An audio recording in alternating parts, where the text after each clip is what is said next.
any interference of foreign media or foreign advertising, and people are still quite happy to live as a family unit day by day, working together, creating a harmonious culture between them and keeping things simple. They don't seem to have the ideas of wanting to strive out and build bigger hotels, bigger houses, have a bigger car. They're quite happy with what they have at the moment. And from a lot of people, because I do know a lot of local villages, and I have travelled around this area quite a lot. From the conversations I've had with people, they certainly would like to keep things the way they are, the way they've always been, following their culture. Now, you were talking about this village you went that was entirely Jain. Jain, yes. Yeah, what's Jain? It's a girl's name or something like that? Oh yeah, it's certain, isn't it, a girl's name, but spelled different, Jain, which could be a spelling in some French or something, couldn't it? But Jain, no dairy product. Rice and vegetable. Rajma dal, sabji, just local veg, chapati, rice, morning, noon and night. No dairy. So they're vegan, basically. Vegan, basically, yes. Yeah, very much vegan. Well, vegan. But Jain is Jain, isn't it? Vegan is vegan. But yeah, they're vegan. What's the belief of the Jains? Are they Hindus? Are they Hindu? I think they're connected to a lot of religion in India, you know? No alcohol. Your child is my child in that kind of community, so children get looked after, don't get left alone. They share quite a lot. Natural beliefs, I'm not too sure, because the religious aspects I haven't. Aren't they seriously into non-violence? They have a yes. mask over their face so they don't breed insects, and they wear special clogged shoes that they don't trample animals while they walk. Something like that. That's true. Nothing gets hurt. No inflicting pain on others. To take a phrase out of in English terms, they wouldn't harm a fly. They don't intend to harm a fly. They're very, very peaceful around each other as well. Very, very aware of one another.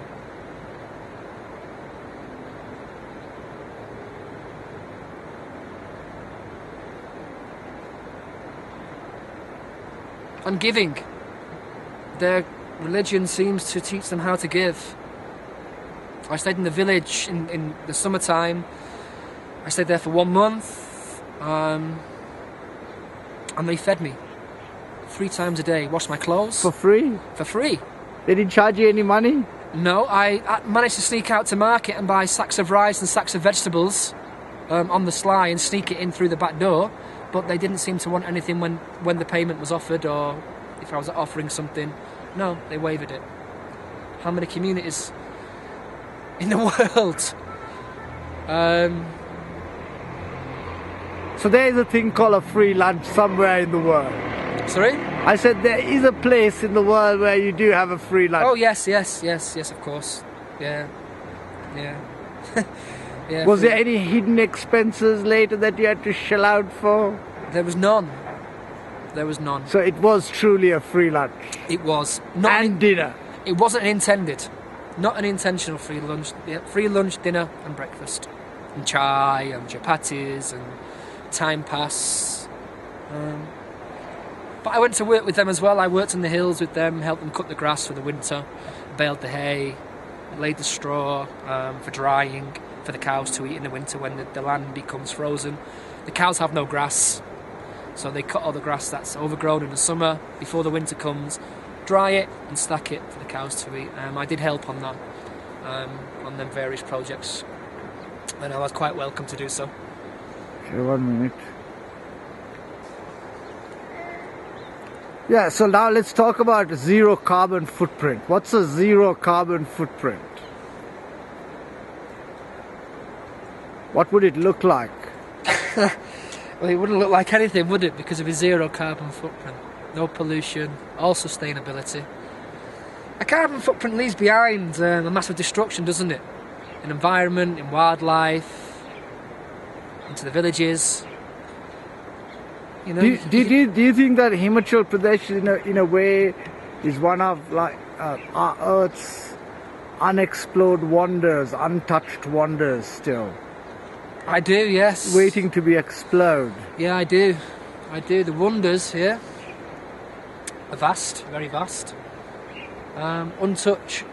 So many villages, as I said before, that are cut off by road. That means trekking only available.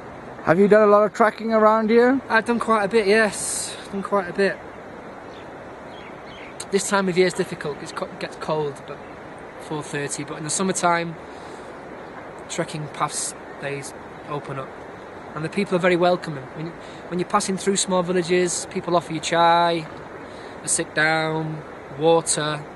If you're too hot from the trekking, you're climbing at altitude, 3,500 to 5,000 meters. If they have a tap, they'll let you use it. How many people in England would let you go into their house and have a shower? Not many. So extremely hospitable, warm people. Yes. And you don't have any cost at the end of it. There's no bill chucked at you when you're leaving. There's no bill chucked. Obviously, you can try to make a donation, but from what I've seen, that's like frowned upon. That's not why they're offering out their hand in friendship. They don't want money. They don't want materialism. They just want as people feel happy as one. No. So, do you think that these people have, understood the gift of giving, and they are very rich people in the ability to be able to share with you the very little small morsel of food and water they have? Very much so. Very much so. Extremely giving. Extremely.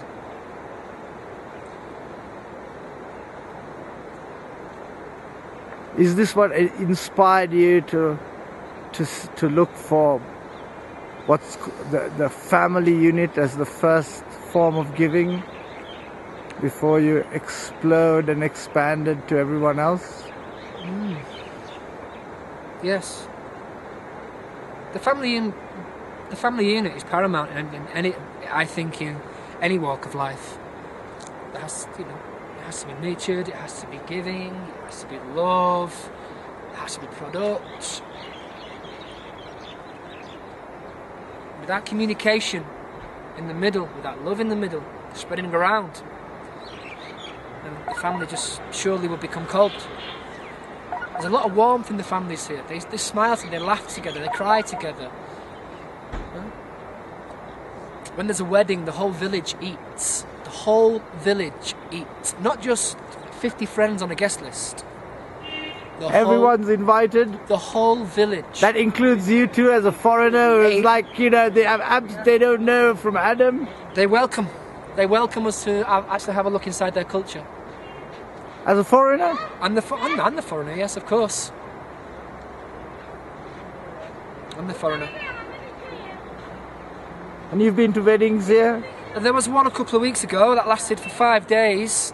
For 5 days, there was free breakfast, there was free lunch, and there was free dinner. We kind of know the family that was involved with the wedding, and they invited us to come. Although initially you could feel like an outsider, once you stepped through the threshold, everything opened up. It's a lovely, lovely way of celebrating someone's marriage. So you got pissed up and danced and enjoyed yourself? And well, I didn't get, how can I say, I got full, very full. Pissed up, no, didn't get pissed up. I had 1 or 2 glasses of whiskey, which seemed the thing to do. It's culture, man. You have to immerse yourself in culture sometimes. But after that, it was a little bit of a whiskey and a little bit of a dance. The music finished. Everybody went home very happy. No fights or brawls or anything else? No fights, no brawls. No fights, no brawls. Everyone had an understanding of each other who was there. And the whole village was there. So this sounds like, Shangri-La you're describing here. It does sound very much like a Shangri-La, doesn't it? It does, yeah. That's the way things are here. The way